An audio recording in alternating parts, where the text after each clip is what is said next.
Good morning everybody, it's Lynn from A Bit of Birdsong. I wanted to share how I make my soft cover journals. This is one of my favorite styles of journal to make. This kind of journal is simple and it's very beautiful.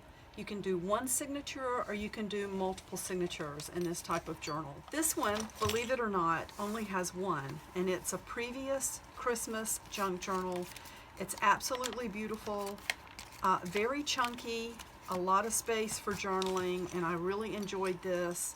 And then the journal that I made and used for this year has more than one signature in it. The way you put the signatures in, it's the same on each one. I will get into that a little bit more as we progress through the tutorial. I've got my supplies all ready so that we can move through this quickly. I have a selection of papers. I have a file folder that's been cut down to size, and this is just a standard manila folder. I have already cut the fabric to make the cover. And let's move these things out of the way and talk a little bit about size. You can do this any size you want to. I already had some pages that were tea stained and ready to go. Love using paper like this. I had cut this paper a little bit larger. It's actually 9 by 12 inches. So I want when I fold it, it becomes 9 by 6. And I want my journal cover then to be at least 9 inches tall. And I want it to come out far enough to cover the pages, but I don't want it hanging over, way over. I typically cut my file folder to be about 9 1/4 inches tall. In other words, 1/4 inch taller than your tallest page. And then if I'm only going to make a one signature junk journal, I cut it about 6 1/4 inches. Now, if you were only going to have the folder, it would need to be a little bit bigger because you can see the pages are going to stick out some. But by the time I cut my fabric, which has to be a little bit bigger than the folder to hide it, you can see that's going to give us a lot of extra room. So I have my file folder that's 9 1/4 inches by 6 1/4 inches. I've got the fabric I'm going to use for the cover. This little piece is something that I'm going to sew onto, I think I want it this way, onto the outside. I'm working with an old quilt and it does have wear. Probably a good thing to do would be figure out which side you want on the front. You can see there's wear here and there's wear right there as well. I'm going to be putting my stamp on this, and it would be possible to run it this way and cover up that blemish, as I will call it. You also want to figure out which fabric you want to have showing and what looks the best. So, I kind of like this. I feel like this blue is pretty opposite of each other. And then, I don't know, I kind of like that part showing. Yeah, I like this. I think that works better for me. So that's going to be the cover. At some point, we're going to put my Birdsong stamp on the back. And then for the inside, I have this beautiful piece of fabric. Now, I should have pressed it a little bit. That corner is wrinkly. I think this is the right side of the fabric, but I love this as well. I was tempted to turn it inside out. Isn't that a beautiful color? Are you all talking to me? What should I do?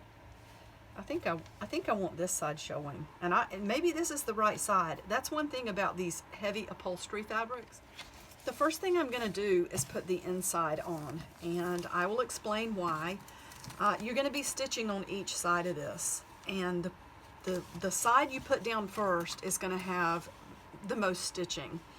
You're going to have to go around to put this into place and hold it, and then we're going to turn it over and put the top on. So I want the outside cover. I want more control over the outside. And I would rather have just the zigzag stitch around the edge on this one. So I'm going to go ahead and attach this inside cover, the fabric cover, to the file folder. And that's going to be the inside. All right, I am at my handy dandy sewing machine. This is the Brother Project Runway. It has been a workhorse out here. I recently started having a little bit of trouble with it, and the bobbin case was chipped just a little bit. So I purchased a new one from Amazon, and it's working like a champ again. For this cover, and you can see I've put these large paper clips in place to hold the fabric where I want it to be, especially since I have this little wrinkled area. I want the stitch set on 0. I just want a straight stitch for this, but I'm going to bump up the length of the stitch to about 5, and that's just a setting on the sewing machine. Let's pull that paper clip off, and just sew right around the edge.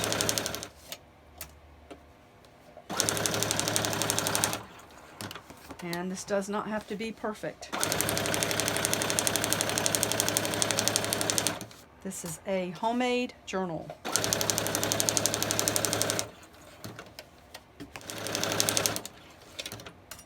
Okay, you don't want to pull the fabric too tight. That's the inside, so you don't want it bowing out this way, but you also don't want it just hanging. So I just try to keep it in place where I had it clipped with the paper clips. And you don't want to pull your fabric or push it, because you can end up with, you know, puckers and tucks. You might end up with a little bit of that anyway. But for the most part, it's pretty easy to do this. Now, we've got that in place. I'm going to come back with the top. And let's see, we wanted that blue. So let's look at the inside and figure out what's the top, what's the bottom. Okay, I think it goes this way, this ribbon hanging down, and I do really like that a lot. So the top is up here, and we wanted this, where is it? I think we want it this way, this little bit of blue showing. So I'm going to come back and clip this into place once again, and try to line up those fabric edges just as much as I possibly can. This is not, it's not an exact science. You're going to have areas that don't completely line up, but we will come back and take care of those. So here we have the cover. It's clipped into place with the paper clips. We have a little bit of overhang from the inside, but we can come back and trim that. Let's just go inside and look and make sure that the fabric is indeed lined up and it's not just tricking us, you know, that we're going to be short on the bottom when we come around. So I'd say that's pretty good, and I'm going to set this now on a zigzag stitch. So that is a 4 on the sewing machine, and I don't want the stitch to be really long, because I want to keep these stitches close together to really keep it from fraying. And I'm going to sew on the front this time, because I want to see where my edge is all the way around. So let's drop this presser foot. I think that's what that's called. I'm going to put it on 1.6 for the length and leave the width at about 3.5, and I'm just going to start sewing. Let's pull this clip off now, and we're going to sew close to the edge on this top part all the way around. And as you go around, you can do quality checks and make sure that your fabric is still lining up. Again, if you have a little bit of overhang, that is okay. The main thing is that you have enough fabric, you know, on the top and the bottom. So just, you know, do a little bit of checking as you go around. It's going to be fine, because we can trim where we need to. Another thing to consider is the thread. Make sure you have a color that you want to use with your journal cover. This is the cover now sewn into place, and I wanted to show you how you can trim around the edges. You can see the original, just the straight stitch that we did to put the inside into place. And then we come out here and you can see the zigzag stitch all the way around the edge. Now here's an area where that sort of mustard colored fabric is sticking out a little bit. So I'm just going to come back and trim. You don't want to trim into your stitches, because they will start to come loose and everything will unravel around the edge. But you can trim off the threads. Now I like sort of a junky look. You can use fray check if you don't want any fraying at all. I go around and pull the loose strings so that I can get most of the fraying or unraveling taken care of, and then it's not a problem for me or whoever buys the journal. So we have this beautiful fabric on the inside, and now we have the quilt cover on the outside. We've got our pages ready to go, but I haven't put them in order yet. Let's think about getting this into place. I really like this on the front. And this is a good time to talk about putting a pocket on the inside. I'm probably going to add a fabric pocket all the way across the bottom, but I do not want to do that until I get this into place, because once that fabric layer is here on the inside, you're not going to be free to sew on the cover the way you want to. What I want to do with this is a zigzag stitch all the way around the edge, and then I'm going to come back and do some quilting with a straight stitch. So let's just, I don't always do this, but you can pin this piece in the front since it's kind of a large piece, or I should say paper clip instead of pin. And I'm going to go right back to the sewing machine. I'm going to set the stitch again at a zigzag stitch, and I'm going to sew all around the edge. Okay, I'm just finishing up that zigzag stitch all the way around. And hopefully you can see this okay. I know the light's not always the best in different areas in the workshop. I'm going to come back in and go back down to a straight stitch, which is 0 on this one. I've got the length set at about 4.5 because I want kind of a long stitch, and I'm just going to start up here at the top and just sew.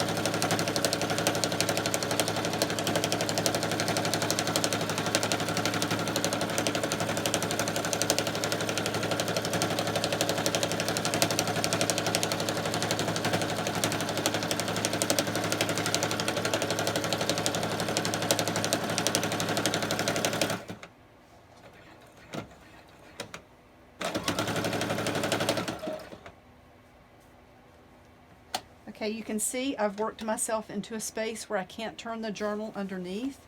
You can go backwards.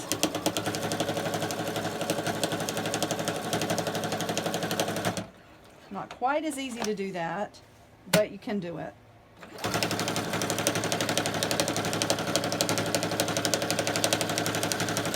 And let's just finish down in a corner. I don't always go back and forth like that on the top.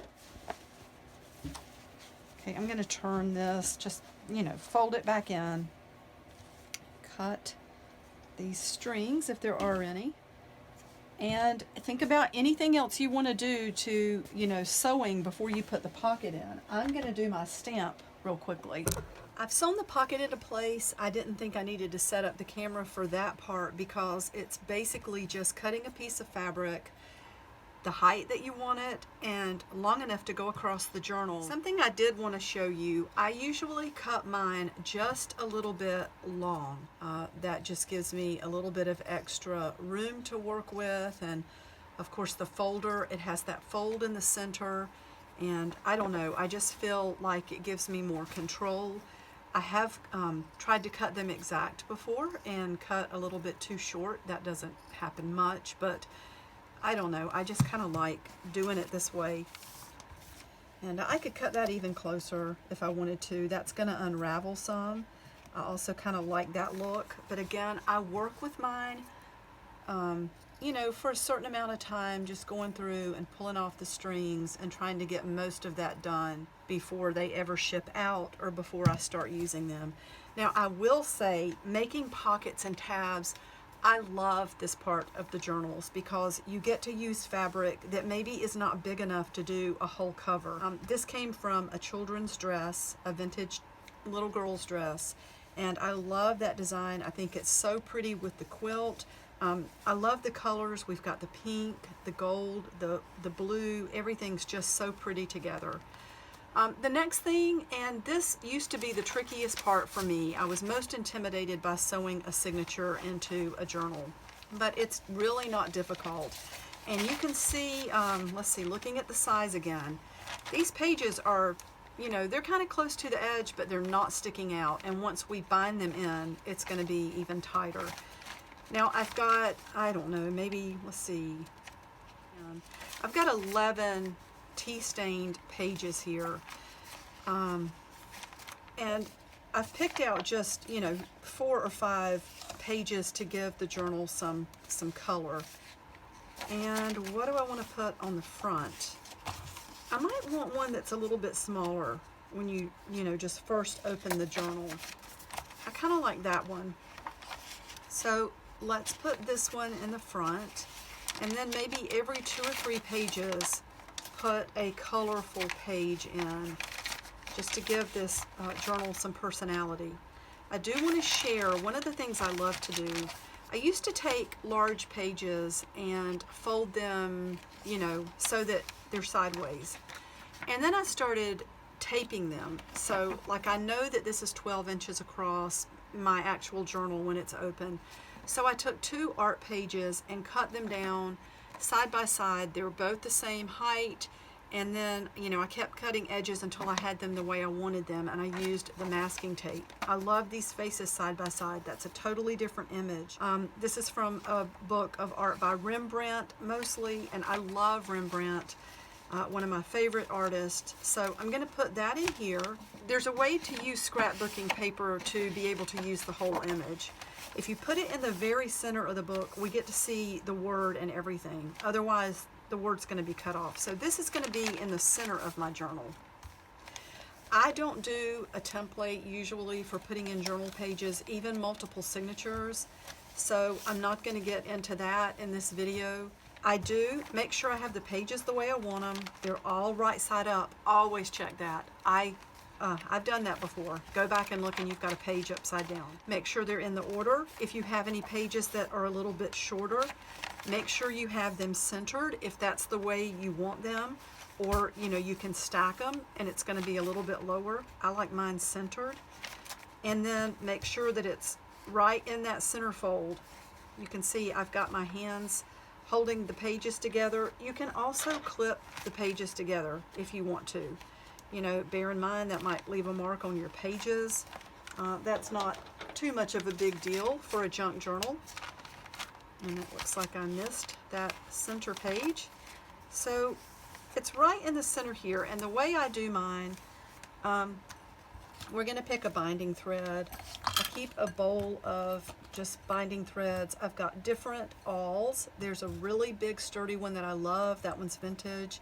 And then I have this little one that came from an Amy Tangerine set. I've got my big needle here. So I think I'm gonna go, this pink, you know, just sort of fell right out, and it does match the design. I always measure 3 lengths of thread. So let's just do that. And then let's thread this very large needle. If you're using a thread that is, you know, like embroidery thread or something that has multiple little individual threads bound together, you just have to make sure you get them all through the eye of the needle. I pull it through just enough to keep it into place. And you can't really see from the angle, like I'm seeing from this direction. But I'm gonna turn it up this way so you can look. I'm gonna go right into the center, and I'm gonna lay this down because that's normally the way I do it. You don't wanna get your fingers. I usually just push, you know, right through everything. And I often use my lap. And you can start feeling this, you know, getting ready to poke through the fabric. Just watch your fingers. And here it comes through. Let's get it all the way through there. And so this is the part that can be a little bit difficult. I do use my lap a lot for this because I can steady the journal on my leg and keep that hole where I can see every single layer. You know, it's kind of easy to go through the pages, but fabric wants to go back into place. So holding everything really still and steady. I pull this all straight down, and a lot of times, like I said, it's in my lap, so I have a bird's eye view, and I believe you can still see the hole in the fabric. So I'm going to go straight down through there, and we got it on the first try. That pulled through pretty easily. I do keep pliers close by if I'm working with a really thick journal because it helps to pull the needle through. Now I came in from the outside because I like for mine to tie on the outside. If you come in through the inside, you're going to end up tying on the inside. We're only going to make 3 holes. The next one is going to be kind of between this hole and the bottom of the journal. Kind of think about how tall your pages were. If you have some pages that are really short, you know, you might want to bring this punch up a little bit higher. I'm going to do it about here, And again, I'm going to punch all the way through and kind of watch that that comes in through the center. This one is going to be an easy one because we're coming in from the inside and you can just see that hole there really easily. Now for this one, let me show you what I do because this can be a little bit tricky getting it back through that center hole without puncturing the thread. You don't want to sew through, you know, your thread that you've got here. I pull this string down so that it has the pages, you know, tightly into place. I go back into the inside and try to get next to that thread. We don't want to sew through it. Again, you don't want to go right through it. So let's just kind of try to punch up next to that thread. So let me show you, we went in basically in the same hole, but I moved it over just a millimeter so that we don't put the needle through this, hopefully through the binding thread. And I'm going to do just like I did before. I'm going to hold this really steady into place, pull the awl straight down, find my needle, and let's see if we can still see. I've done a lot of moving around on this one, so it might not be so easy. But there it is, actually. If you hold everything into place, and this takes some practice, let's make sure we can still pull that other thread. Yeah, you see that? I'm able to pull this one back and forth, which means I didn't sew through it. And that's really important if you want to come back later and adjust where everything ties on the outside. And we're almost done. Once you get to this point, I mean, you're really almost home free because you have this one last hole to punch from the inside. And I'm just gonna punch that through and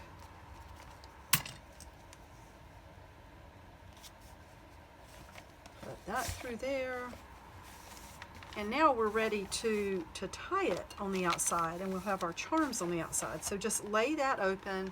Always put your needle away if you have children or cats especially. And so here's a good example. I want this thread to be a little bit longer, so I'm going to pull that down just a little bit and adjust this one. And that does give us a lot more, it makes it more even. I'm going to tie this. Let's see, let's make sure everything is tight on the inside. And I always use a tiny little spot of glue. Tie it the first time, or loop it through the first time. Come on, it's so cold out here today. You might be able to tell from looking at my hands, and the glue is basically just not even moving. It's in the 20s. My little heater is going, and I'm okay. I've got on my big robe. It's really warm. I have my socks and shoes on. So now that we have a little spot of glue into place, let's tie that one more time. And then, this is a really fun part too. Let's see if we have any pretty beads in here. Here is the finished little journal, and it's so cute. It can be a junk journal. I love to use labels and things from everyday life. I'm a little bit of a magpie. I love picking up rusty washers, bits of metal, or things that can be incorporated into a journal. I love to do things like that. I ended up going really simple on the outside. We have an old key and an old button, and that I love that type of twine. I guess it's like a baker's twine. There is a little fabric flower that's been sewn onto the front, and then once inside, you can just decorate away. Let me show you, like on this front page, I have this beautiful flower image that I would probably start in the very front with something striking. Whether it's a beautiful face or, you know, a flower, I would probably distress the edges and just glue that right down and keep working. You've got a little lightweight pocket here and one here. Let me go ahead and cut this thread. I did want to share this though. I've had a few requests for how I do a soft cover journal. This is my go-to, and it might look lightweight and thin right now, but believe me, this is like the perfect size, because as you begin to journal and glue things in, each page is going to become like twice its normal size. So it's going to be beautiful, gorgeous, full. Very similar to this old Christmas journal. And you can even see here, it is bound with just one piece of heavy cord. I went back with my needle and thread and just punched 2 holes in the top of the signature so that I could tie more charms onto the outside. That's so easy. I mean, I could do that now. But we will come back. If you want to do more than one signature, you have to make the cover bigger. And I usually go ahead and fold my pages and make my signatures first, and then I stack them. I take a file folder and cut it to the right height. That's the easy part. Then I put all my signatures into the folder to get an idea of what size I want it to be before I cut it. One of the beautiful things about a file folder, if you will remember before we put the fabric on this, it's got folds, more than one scored edge on the inside. So I fold all 3 of those and you know, use the center one as the center of my journal, and that way when I cut, I'm cutting in a way to where the center fold is in the center, and then I have another fold on the left and another fold on the right, and it kind of gives you natural folds to work with when you're sewing your signatures in. Again, I rarely use a template. I'm just not patient like that. I would rather look at something and just have it feel organic and homemade. That's what I like for things to be. Not knocking the ones who do.